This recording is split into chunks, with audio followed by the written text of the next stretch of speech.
ومن يضلل فلا هادي له وأشهد أن لا إله إلا الله وحده لا شريك له وأشهد أن محمدا عبده ورسوله يا أيها الذين آمنوا اتقوا الله حق تقاته ولا تموتن إلا وأنتم مسلمون يا أيها الناس اتقوا ربكم الذي خلقكم من نفس واحدة وخلق منها زوجها وبث منهما رجالا كثيرا ونساء واتقوا الله الذي تساءلون به والأرحام إن الله كان عليكم رقيبا يا أيها الذين آمنوا اتقوا الله وقولوا قولا سديدا يصلح لكم أعمالكم ويغفر لكم ذنوبكم ومن يطع الله ورسوله فقد فاز فوزا عظيما أما بعد فإن أصدق الحديث كتاب الله وخير الهدي هدي محمد صلى الله عليه وعلى آله وسلم وشر الأمور محدثاتها فإن كل محدثة بدعة وكل بدعة ضلالة وكل ضلالة في النار. أيها الناس Alhamdulillah, Alhamdulillah kita telah menyelesaikan bab yang membahas tentang zikir setelah sholat. Dan yang dimaksudkan ialah zikir setelah selesai fardu. Dikarenakan riwayatnya berkaitan dengan masalah fardu. Adapun selesai sholat sunnah, tidak ada riwayat yang menjelaskan zikir khusus setelah selesai sholat sunnah.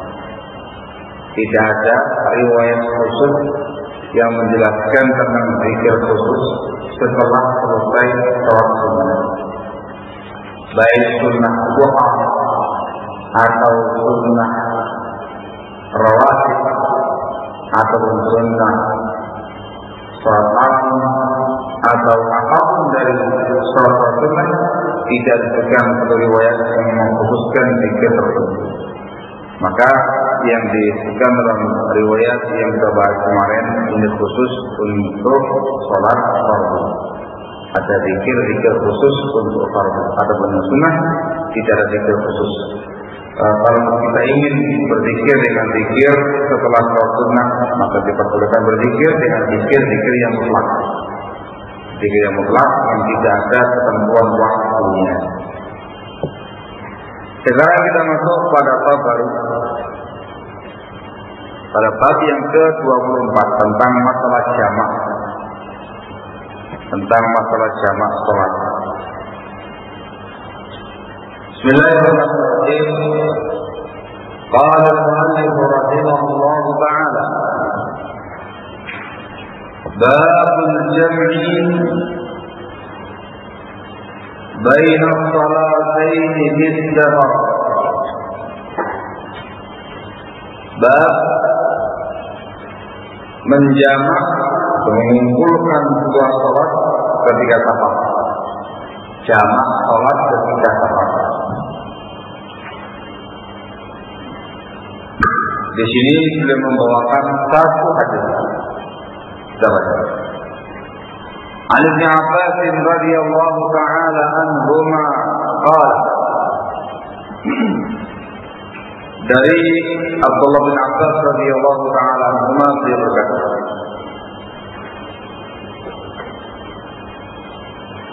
kana Rasulullah sallallahu alaihi wa ala alihi wa sallam, adalah Rasul alaihi salatu wassalam, yajma'u bis safar,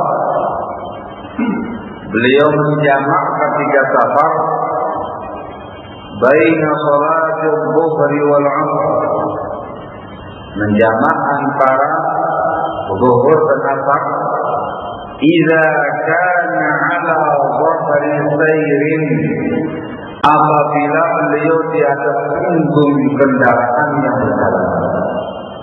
Yang ketika jalan, bukan ketika tinggal di sebuah tempat.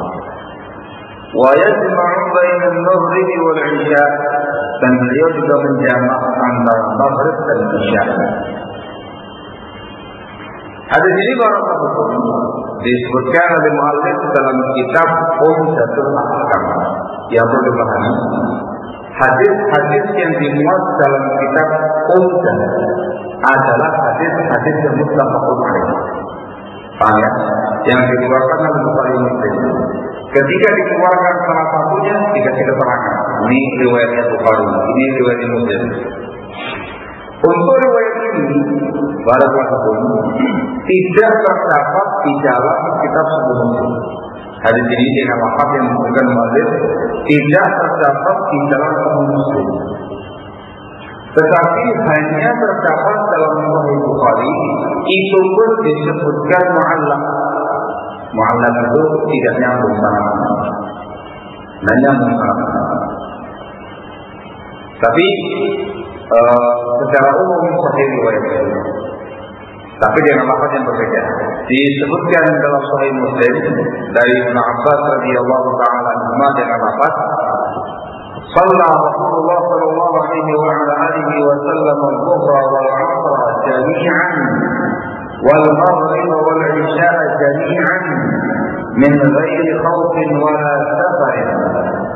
Dengan lafaz ini Rasulullah sallallahu alaihi wa ala alihi wa sallam pernah salat zuhur dan asar di jamak, maghrib dan isya di jamak, bi ghairi khaufin wala safar. Bukan karena takut musuh, bukan pula karena safar. Bukan pula karena safar. Jangan lafaz ini disebutkan dalam Sahih Muslim. Artinya lafaz yang disebutkan muallif rahimahullah tidak ada dalam Sahih Muslim, disebutkan dalam Sahih Bukhari, itu pun dengan sanad yang tak nyambung, namanya mu'allaq, dengan sanad yang mu'allaq. Baik, adapun lafaz yang semisal dengan kitab, jadi Rasul menjamak zuhur, asar, maghrib, isya ketika di atas punggung kendaraan yang berjalan, disebutkan dalam riwayat yang lain. Disebutkan dalam Bukhari Muslim dari hadis Abdullah bin Umar radhiyallahu taala anhu. Kata Ibnu Umar, "Kana Nabi sallallahu alaihi wa ala alihi wa sallam yajma'u baina al-maghrib wal 'isha idza jadda bis-sayr." Yang artinya adalah Nabi alaihi salatu wassalam menjamak antara maghrib dan isya apabila bersungguh-sungguh di dalam perjalanan. Artinya sedang sibuk jalan, sedang tinggal di sebuah tempat. Nah, maka seyogianya ada mestinya muallif rahimahullah membawakan lafaz Ibnu Umar supaya sesuai dengan yang diinginkan. Alhamdulillah lafaz ini dari hadis Abbas yang ulama demikian tidak ada dalam Sahih Muslim. Ada yang hanya dalam Sahih Bukhari, itu pun dalam lafaz yang isnad yang lain. Tapi secara makna disebutkan dalam Ibnu Umar dengan lafaz yang mirip terkait dengan Ibnu Abbas jamak para ulama. Baiklah. Di sini kalau Allah ada sejumlah masalah yang diangkat oleh para ulama terkait dengan bab jamak. Yang pertama ialah hukum menjamak salat ketika safar. Al-jam'u baina salataini fi safar. Jamak itu mengumpulkan dua salat pada satu waktu. Zuhur sama asar dikerjakan ketika zuhur. Nama jamak takdim. Atau zuhur sama asar digabungkan dikerjakan ketika asar. Jamak akhir. Maghrib sama isya digabungkan dikerjakan ketika maghrib, jamak takdim. Atau digabungkan dikerjakan ketika isya, jamak takhir. Itu penggabungan salat. Itu namanya jamak.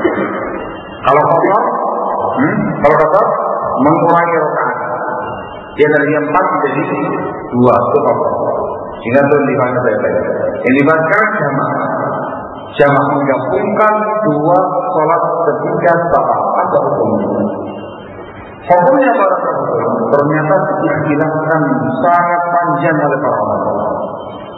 Ada 6 pendapat. 6 pendapat di kalangan para ulama tentang masalah jamaah. Bukan banyak-banyak orang. Ringkasnya, ringkasnya pendapat yang sahih, pendapat yang rajih ialah jawab jam'i Izzafari mutlaqan. Jawab jam'i Izzafari mutlaqan. Boleh menjamak sholat ketika safar secara mutlak. Pengertian mutlak baik jamak takdim atau jamak takhir. Baik itu ketika sedang sibuk berjalan ataupun ketika singgah di sebuah tempat. Ketika singgah di sebuah tempat. Ini semuanya baru dikerjakan oleh Rasulullah SAW. Dikerjakan oleh Rasulullah SAW. Ini pendapat jumhur ulama salaf, pendapat jumhur ulama dulu dan sekarang. Dan ini yang dibacakan oleh jumlah manusia kita sekarang ini bahwa boleh secara mutlak dikarenakan riwayatnya semuanya ada. Sehingga boleh jamak takhir. Boleh jamak takhir. Boleh takhir, boleh takhir. Terserah bagaimana Anda ingin. Walaupun dalam beberapa kondisi ada yang dianjurkan takhir, ada yang dianjurkan takhir. Ketentuannya kalau kita berangkat safar, misal sebelum zuhur, kita berangkat safar sebelum zuhur, diperkirakan sampai di tempat asar. Maka kita melaksanakan jamak.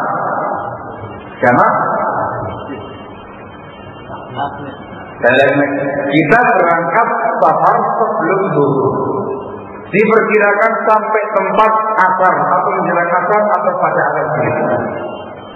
Kita jamak.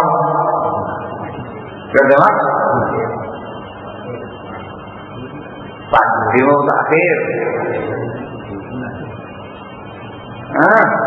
Seberangkat ini kita berangkat jam 10 pagi, diperkirakan sampai tempat jam 3 sore. Jawab takdim takhir. Jamak takhir. Takhir itu menunda sampai asar. Kalau takdim di awal waktu zuhurnya. Jamak takhir. Kalau sebelum zuhur jamak takhir ditunda terus jalan. Selesaikan sahur Anda sampai asar di tempat. Di sana dikerjakan jamak zuhur baru kemudian asar. Tetapi kalau berangkatnya setelah zuhur, diperkirakan sampai di tempat asar bahkan melewati asar, maka dikerjakan jamak takdim di tempat kita tinggal. Zuhur berjamaah diteruskan dengan jamak asar baru berangkat. Sama begitu pun terkait dengan maghrib dan isya. Kalau berangkat sebelum maghrib maka jamak takhir dan isya. Kalau berangkat setelah maghrib maka jamak takdim di waktu maghrib. Apa? Ini beberapa kondisi yang mengharuskan kita lebih mendahulukan takhir sebelum maghrib. Juga perlu dipahami yang namanya musafir 2 macam, 2 kondisi. Kondisi yang pertama ialah musafir sa'ir. Musafir sa'ir itu musafir yang sedang berjalan. Yang dikatakan dalam hal ini jadi sa'ir, sungguh-sungguh berjalan. Jadi lagi di tengah jalan, tidak sedang singgah di sebuah tempat. Di mobilnya, atau di keretanya, atau di pesawatnya, atau di kapalnya, di apanya, sedang jalan. Itu yang musafir sa'ir. Musafir yang seperti ini jamak. Jelas hampir seluruh ulama mengatakan jamak. Bisa jamak akhir ataupun taksi, terserah dia bagaimana kondisinya. Sudah saja. Ada musafir yang kedua disebut dengan musafir nazil. Musafir nazil, musafir yang singgah di sebuah tempat.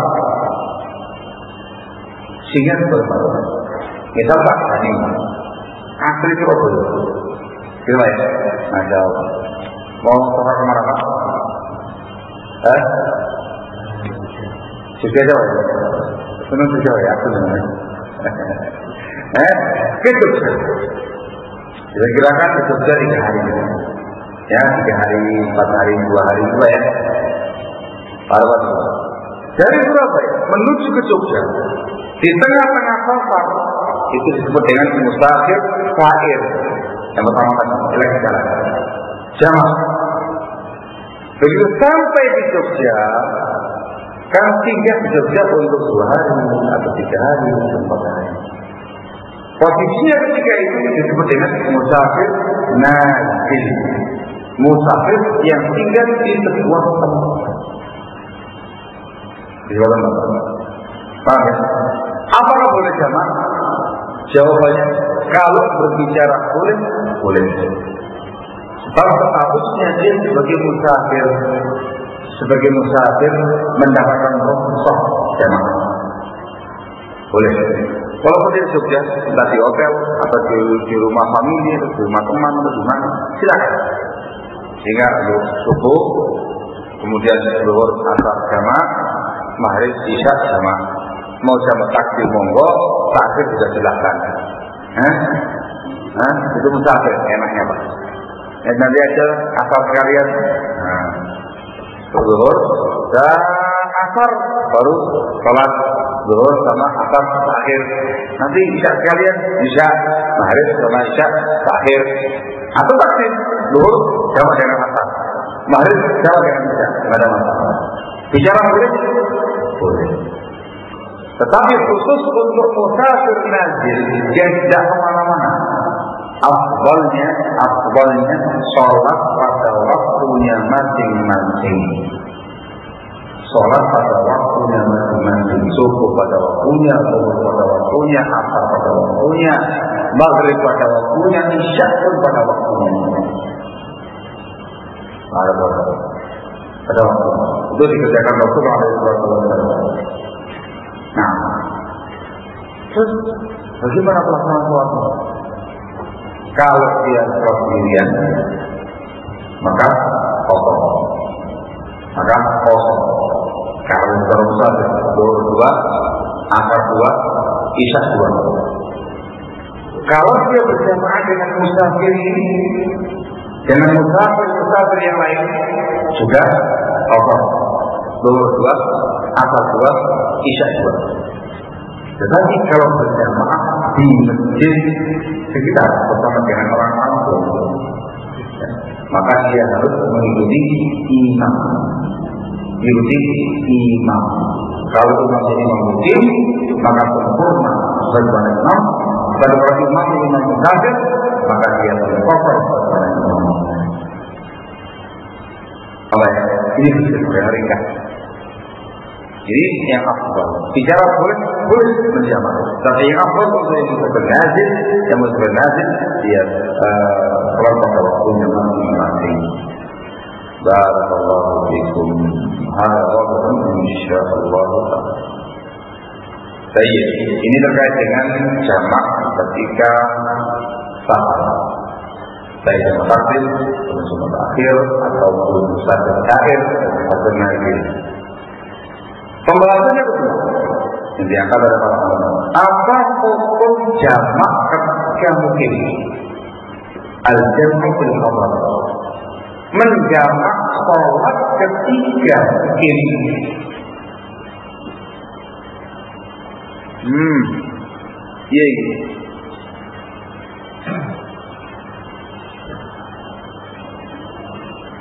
Tidak sedang safar, tidak sedang sakit, tidak sedang takut musuh, tidak sedang hujan, ngerti? Tambah. Apakah boleh menjamak sholat ketika musim? Ini istilah sudah panjang. Mayoritas ulama berpendapat tidak boleh. Mayoritas ulama berpendapat tidak boleh. Jamak itu khusus untuk orang yang punya uzur kata mereka. Baik uzur safar, atau uzur sakit, atau uzur takut musuh, atau uzur hujan. Yang penting ada uzur sebenarnya sungguh. Kalau tanpa uzur tidak boleh jamak. Tidak boleh jamak.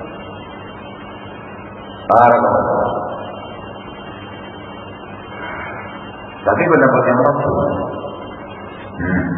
pendapat yang rajih, barakallahu fikum, diperbolehkan menjamak sholat ketika musim tanpa ada uzur, dikerjakan sesekali dan tidak dijadikan kebiasaan.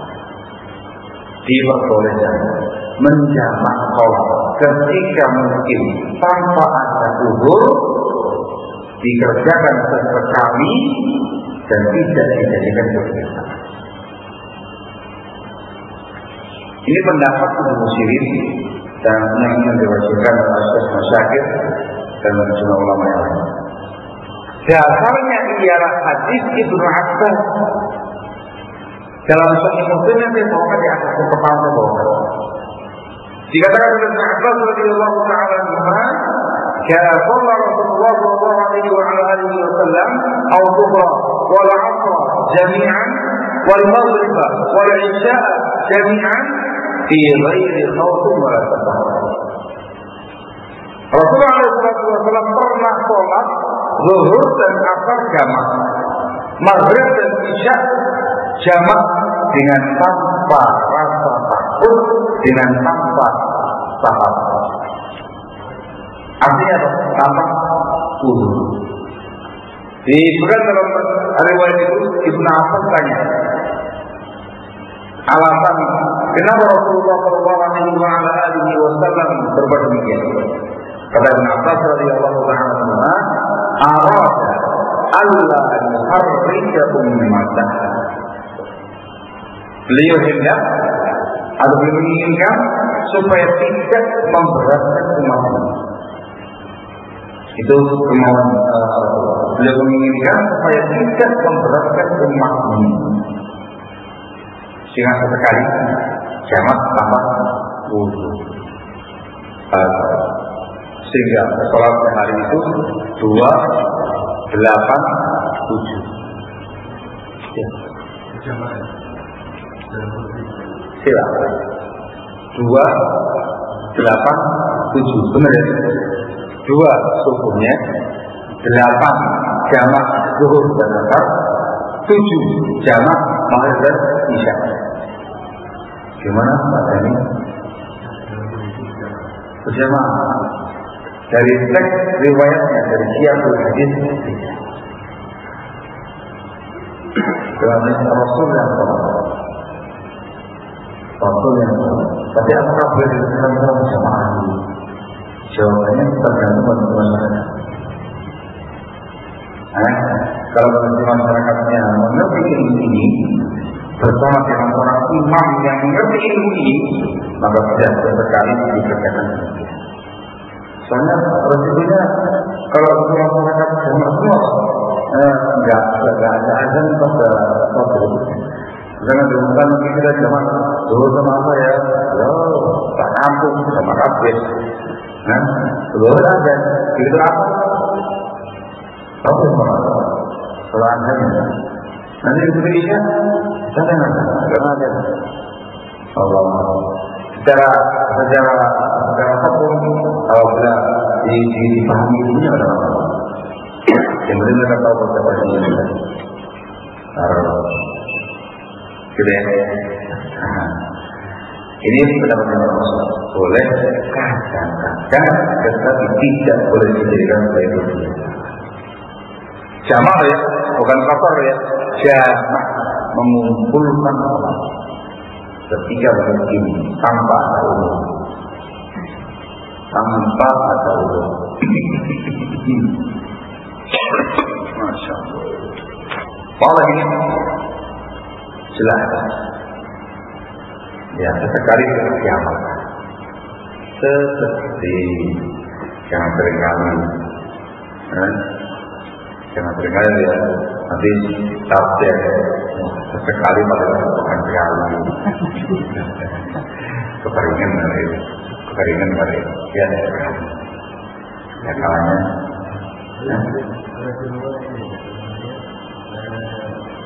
Tidak sudah berjamaah di awal, yang kedua, berjati, dia ada naiknya. Kan biasa waktu ketika sesuatu muncul naik, yang biasanya apa ya? Satu bakal. Sekarang Pak Gani jadi imam masjid satu bersama. Sekarang begitu, sekarang apa kita sudah bilang, sekarang gitu, sama, aku cerita, nanti yang turutnya kamu, gimana Pak? Saya sudah sama. Siapa nama? Kira ya,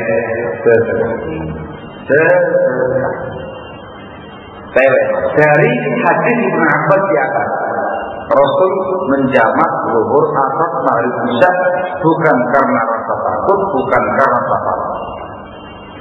Disebutkan dalam lafaz yang lain bukan karena sakit. Menunjukkan bukan karena kata-kata ini menunjukkan poin-poin tersebut di atas adalah udzur yang menggunakan jamak.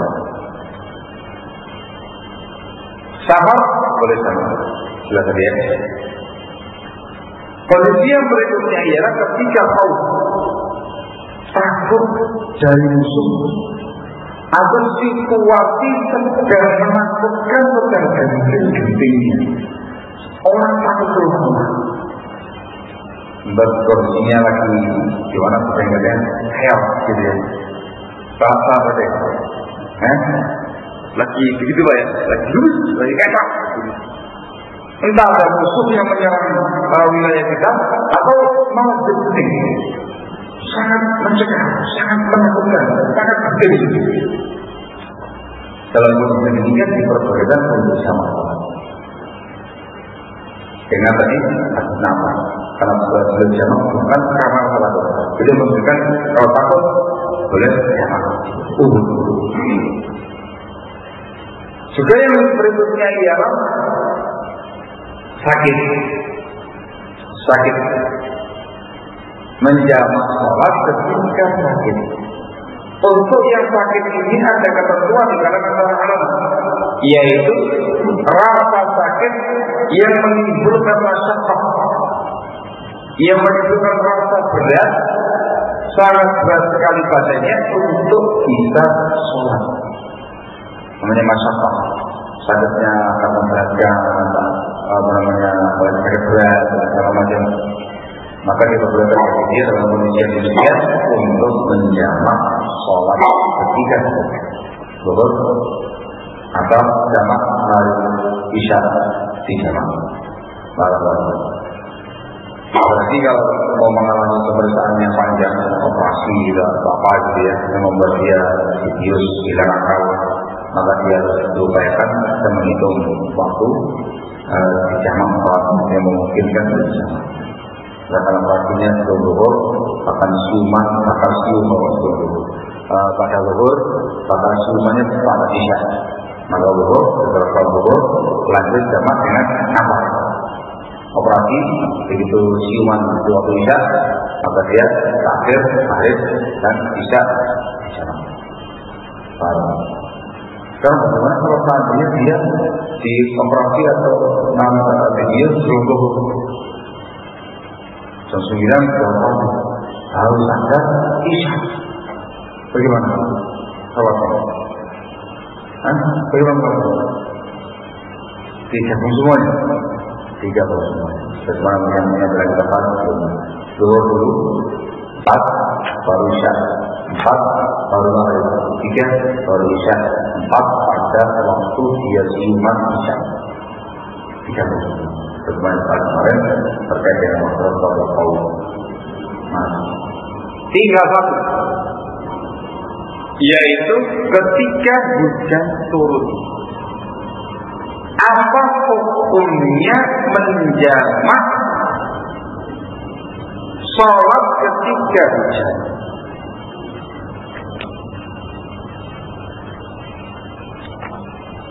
Apa hukumnya menjamak sholat ketika hujan? Ini ada 3 pendapat. Ada yang mengatakan boleh secara mutlak. Ada yang mengatakan tidak boleh secara mutlak. Ada yang memperinci boleh jamak maghrib isya, zuhur asar tidak boleh. Ini 3 pendapat. Ada yang mengatakan boleh secara mutlak, ada yang mengatakan tidak boleh secara mutlak, ada yang memperinci boleh kalau jamak maghrib isya, tidak boleh kalau zuhur dan asar. Masalah ini kembali kepada riwayat. Apakah ada riwayat yang menyebutkan uzur masalah uzur hujan? Tentang masalah ini sudah dibahas cukup panjang di buku khusus oleh Syekh Al-Allamah Muqbil bin Hadi Al-Wadi rahimahullah. Dalam punya beliau Al-Jam'u Bain As-Salatain, beliau menguraikan bahwasanya riwayat yang khusus. Berikannya riwayat yang khusus menjelaskan jamak ketika hujan. Tidak ada yang boleh. Tidak ada yang khusus. Yang ada hanya lafaz hadis Sa'ad. Rasul pernah salat zuhur asar jamak, maghrib isya jamak, bukan karena takut, bukan karena safar, bukan karena sakit.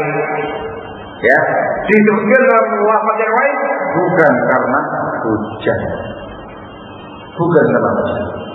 Ternyata setelah diperiksa beliau rahimahullah, lafaz bukan karena hujan ini pun juga lafaz yang sama, lafaz yang berbeda. Yang betul dengan tanpa lafaz. Yang keempatnya dengan tanpa takut, dengan tanpa lafaz, dengan tanpa safar dan dengan tanpa sakit. Hanya 3 ini. Lafaz dengan tanpa hujan itu tidak ada. Yang ada pada waktu itu dalam bab ini ialah tindakan sebagian sahabat. Seperti tindakan Anas bin Malik radhiyallahu anhu, juga tindakan sahabat Umar radhiyallahu anhu ketika beliau makmum di belakang penguasa Al-Hajjaj bin Yusuf Al-Thaqafi, jamak hujan ketika maghrib dan isya.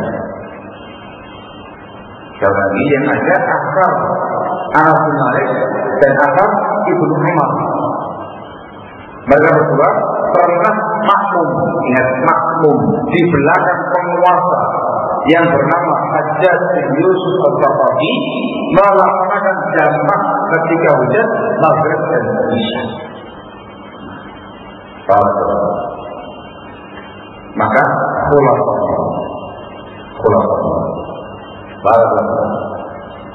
terkait dengan riwayat khusus tidak ada. Yang ada kita tahu. Maka yang afdal tidak jamak ketika hujan. Yang afdal tidak jamak ketika hujan. Apa? Tetapi kalau ada orang yang melakukannya, kita tidak meninggalkan. Kenapa? Sebab ada contoh dari Anas bin Malik dan Ibnu Umar radhiyallahu anhu. Kenapa kok dikatakan lebih afdal tidak jamak? Dikarenakan secara riwayat dari Rasul dan yang lain. Secara riwayat dari Rasul tidak ada yang lain. Maknanya Rasul tidak pernah Kenapa enggak diingkari orang yang mengerjakan demikian? Karena ada contoh sebagian sahabat. Paham? Jadi yang afdal tidak jamaah. Baik. Sekarang kita jabarkan bagi mereka yang jamaah dengan tindakan Anas bin Malik dan Ibnu Umar radhiyallahu ta'ala. Bagi mereka yang jamaah pada waktu itu yang ditekankan ialah jamak maghrib dan isya. Jamak maghrib dan isya. Karena contoh sahabat tadi maghrib dan isya, bukan zuhur dan asar. Ini orang. Yang kedua, lebih ditekankan lagi jamak kalau pihak penguasa yang melakukannya. Ya, pihak penguasa yang melakukannya. Sebagaimana seperti apa? Hadis terus beberapa yang bilang. Kalau sekarang ya, Imam Rawatib masjid gitu ya, kalau itu mengadakan jamak di, apalagi resmi pemerintah yang jamak di Budi.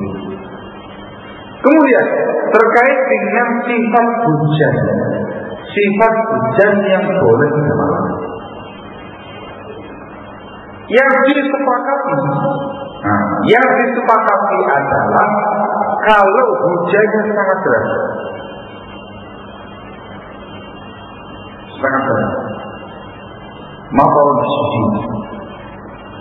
Apalagi disertai dengan angin kencang.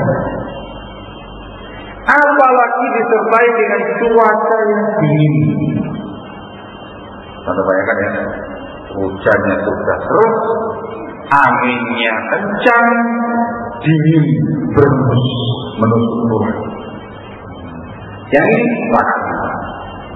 dalam masalah dan disepakati juga bolehkan untuk melakukan yang namanya jamak bagi mereka mengatakan jamak. Ya, tidak.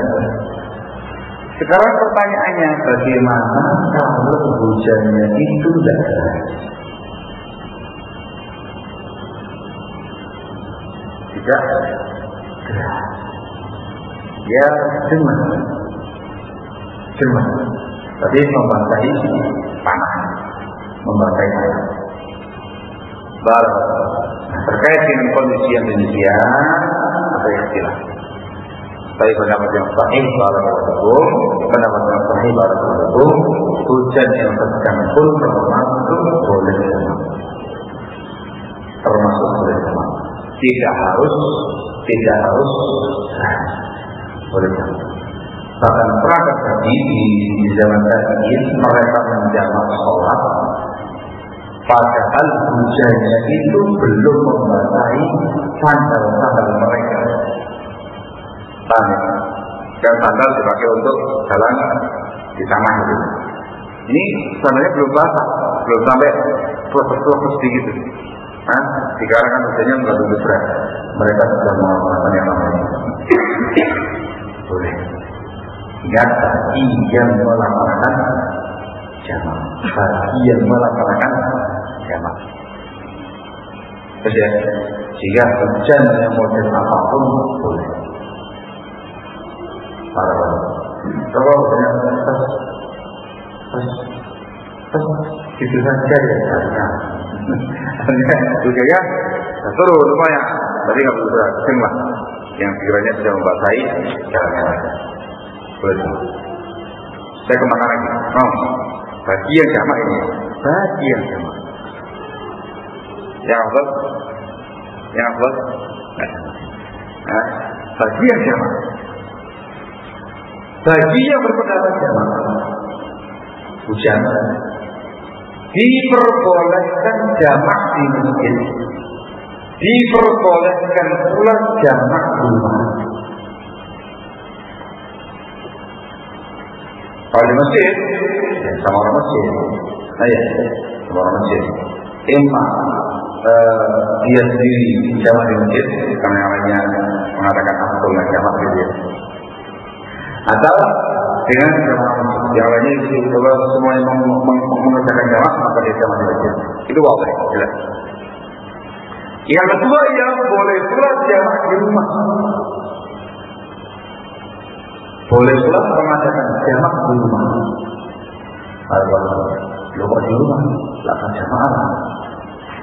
Nah, jangan heran, yang namanya bersaudara, terutama itu termasuk uzur tidak jamaah.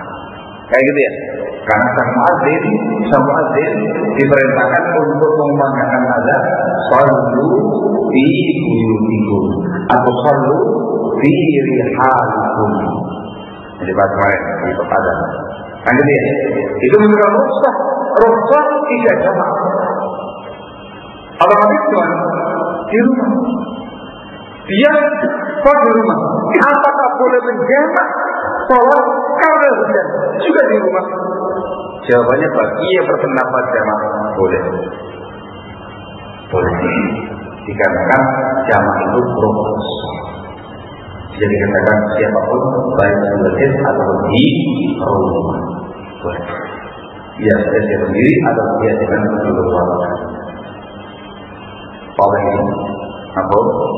Ini pengembangan yang mengatakan sama dia di pasal panjang. Ada yang mengatakan afdal saja selesai di awal. Tersudah.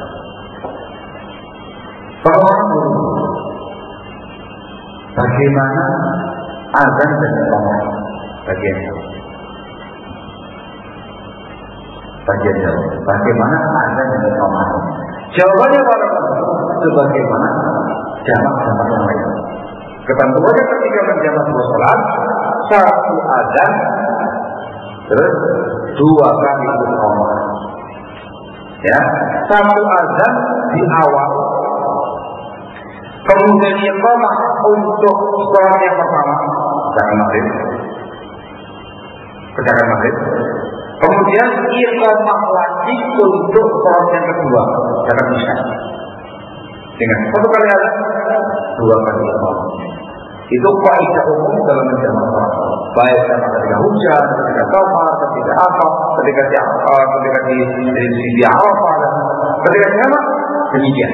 Satu azan, dua kali iqamah. Itu hadisnya dalam Rasulullah. Oleh ada jelas. Pengembangan berikutnya terkait dengan jamak hujan ini. Apakah mungkin bagi dia untuk melaksanakan rawatib sunnah rawatib? Dia menjamak maghrib dan isya. Dan azan untuk maghrib. Kemudian setelah itu sholat maghrib. Iqamah sholat maghrib. Kan maghrib ada ba'diyahnya. 2 rakaat ba'diyah maghrib. Dikerjakan dulu ba'diyah maghribnya atau langsung jamak? Jawabannya yang langsung jamak. Langsung qamat lagi mengerjakan isya. Isya juga punya ba'diyah. Nah gitu ya. Sekarang bagaimana? Apakah boleh dia mengerjakan ba'diyah setelah itu? Sholat sunnah ba'diyah setelah itu? Jawabannya diperbolehkan.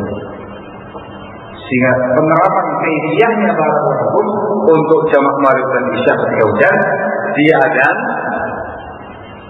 kemudian mengerjakan maghrib, iqamah mengerjakan maghrib, langsung iqamah lagi mengerjakan isya. Terus berzikir silakan. Kemudian dia mengerjakan 2 rakaat dengan niat ba'da maghrib. Kemudian dia mengerjakan 2 rakaat dengan niat ba'da isya. Ini yang mengatakan bolehnya. Tidak maka saya ketika memegang pendapat ini harus tahu bagaimana konsekuensi Anda berpendapat. Paham ya? Ini saya sampaikan kalau memegang suatu pendapat harus tahu apa konsekuensi berpendapat. Jadi ya, yang mengatakan afdol agama itu selesai urusan. Jangan diperpanjang. Ngapain diperpanjang agama? Ya normal. Nanti dia maghrib selesai, tak dia maghrib nunggu isya azan lagi, dan lagi kayak gitu ya. Normal bagaimana dia. Tapi ketika dia jamak ada beberapa ketentuan.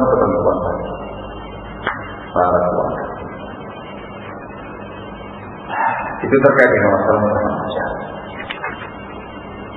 Itu pendapatnya yang mana? Jamal atau sama? Ini? Tidak sama. Kenapa? Karena nggak pernah praktek atau? Karena nggak pernah praktek, jadi nggak belajar.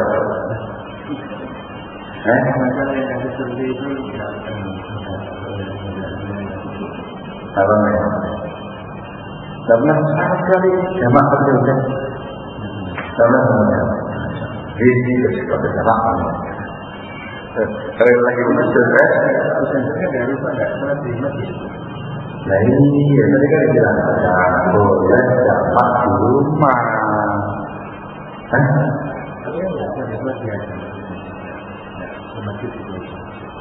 Kalau belum masjid kan masjid, bukti kan benar.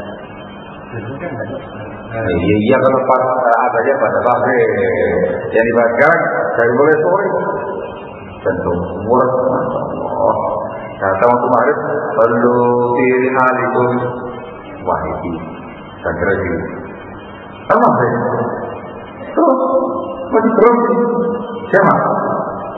Sebenarnya tadi ada yang mengatakan jamaah, ada yang mengatakan afdolnya tidak dikatakan dari ulama sahih, tapi pada saat yang maksudnya tidak. Kemudian ketika akan mengatakan mengamalkan pendapat yang kedua tadi yang menjamak dengan contoh tindakan amal dari Umar Rasulullah, tolong perhatikan baik-baik ketentuan lagi. Gimana?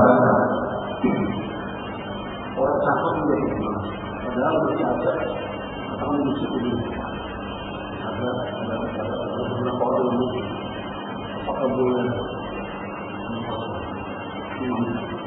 baik. Sekarang ada seorang musafir masuk ke masjid masyarakat. Sekarang ada seorang musafir masuk ke area ini.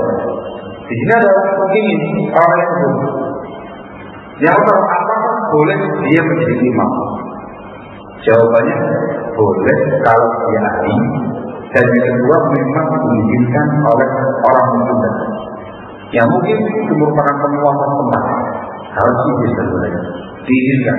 Kalau dia musafir, ahli di imam dan diizinkan. Kalau begitu, baik. Konsekuensinya, ketika dia menjadi imam, dikarenakan dia seorang musafir, maka dia harus musafir. Bukan boleh, dia harus musafir. Maksudnya, makmum lain yang mungkin harus menambah lagi sholatnya ketika imamnya salah.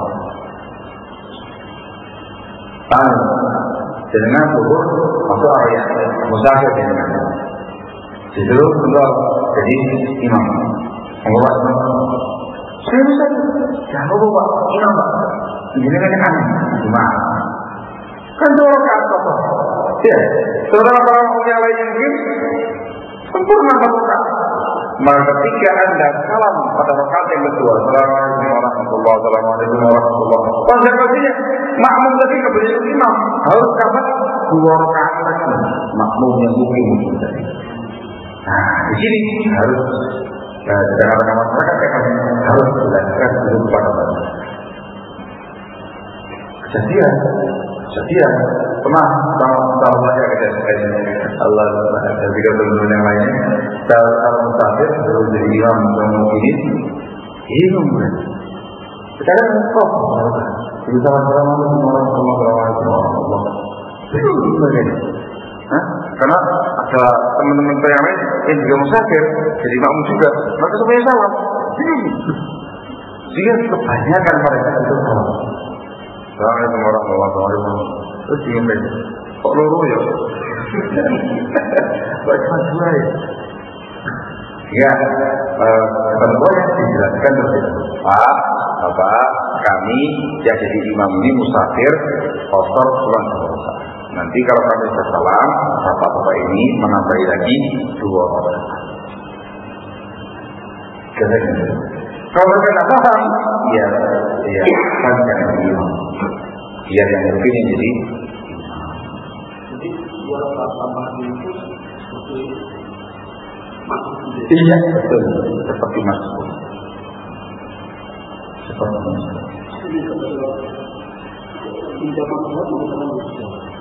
Ini boleh melakukan Ramadan aturan maksud ya bahwa sakit juga bisa dilakukan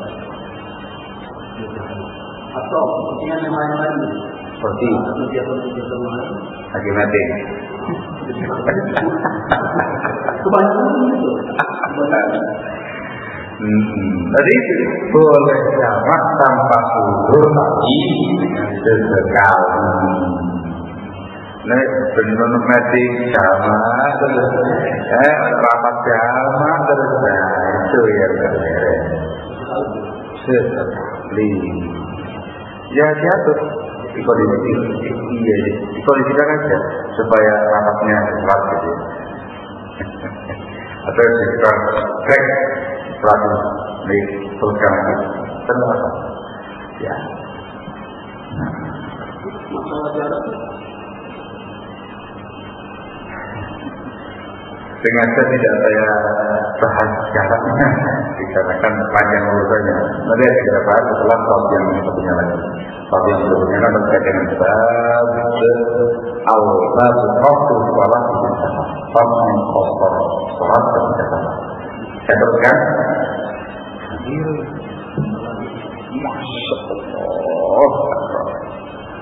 Lanjut apa?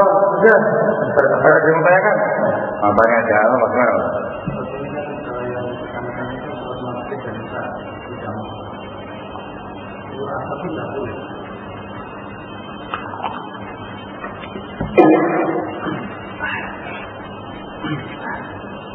Bahasanya itu tidak ada contoh salahnya. Tadi secara periwayatan diuraikan sama Mufti bin Hajar rahimahullah, tidak ada yang sahih secara periwayatan. Yang ada hanya tindakan anak Umar dan Ibnu Umar. Pada tindakan mereka itu kejadian yang sangat besar. Jadi untuk ulul akhir berat kita mengatakan. Kalau dikatakan boleh, ada yang mengatakan boleh. Dikatakan yang punya pendapat boleh secara umum. Jadi agak berat karena secara sisi argumen dan dalilnya tidak ada. Hanya mengiyakan dengan maksud besar. Allah. Dan umumnya orang sudah sampai kan panjang kan, terus tunggu asar, ya terang. Jadi turun itu ada saya sendiri. Nah, yang lain. Ya tadi mengenai ujian maghrib dan isya. Gimana kalau niatnya itu kadang-kadang maghrib dan isya itu saya sama. Kalau lagi tidak malas saya sama. Kalau malas saya sama. Kalau tidak malas ya saya nunggu isya sholat sendiri. Dan saya maghrib sendiri itu kita tidak perlu itu.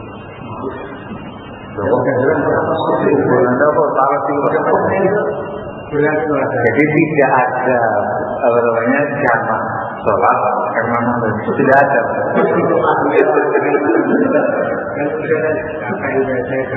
Saya tidak ada jamak sholat karena sampai. Yang ada itu imma karena takut, imma karena safar, imma karena sakit. Ya hujan tadi itu karena hujan. Menurut pendapat sebagian ulama. Ya sekali boleh. Tadi itu kan sekali, bukan dengan alasan, bukan dengan apa yang menjawab, gara-gara usul, bukan karena malas, gara-gara capek. Gitu. Jadi ketika kita misalkan hujan ya kembali kepada pembahasan tadi. Aku memilih pendapat yang mana? Pendapat saya, ya dikerjakan juga nggak diingkari. Itu kan kerjakan siapa? Dengan niat hujan. Hujan, perkara apa? Gitu.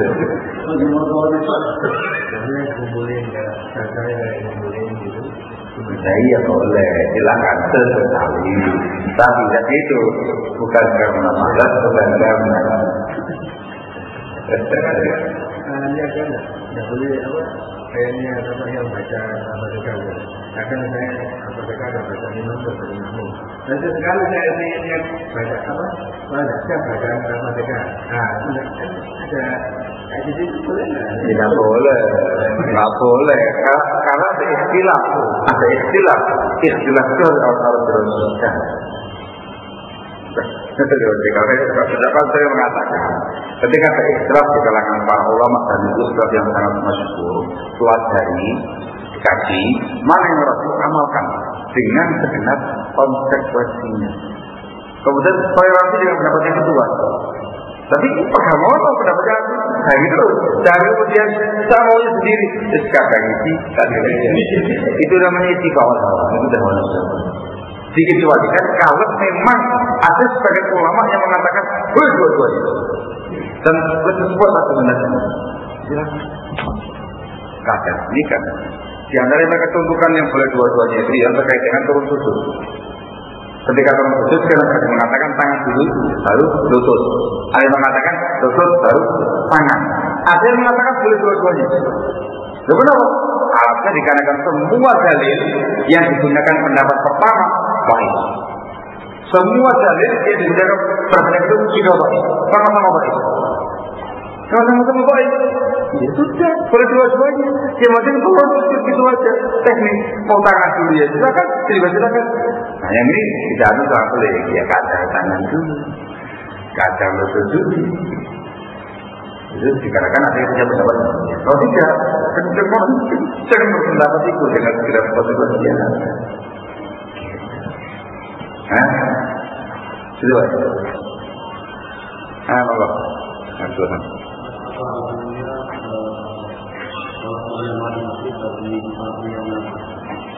Soal apa? Jamaah di masjid bagi musafir yang nanti dia dengar azan. Dengar azan, sangat dianjurkan pakai dengar azan untuk berjamaah di masjid. Dia mendapatkan pahala berjamaah. Iya. Dia jamaah boleh di tempat tinggalnya dia orang musafir rokok dan rokok ada masalah. Katakan di masjid, jamaah di masjid ikut dengan mungkin ada masalah. Boleh.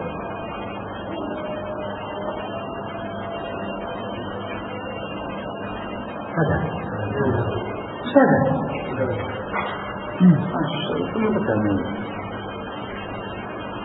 Kita tidak ada. Allah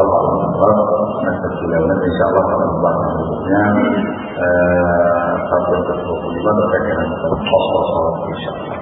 Alhamdulillah kita sudah anda astagfirullah alhamdulillah.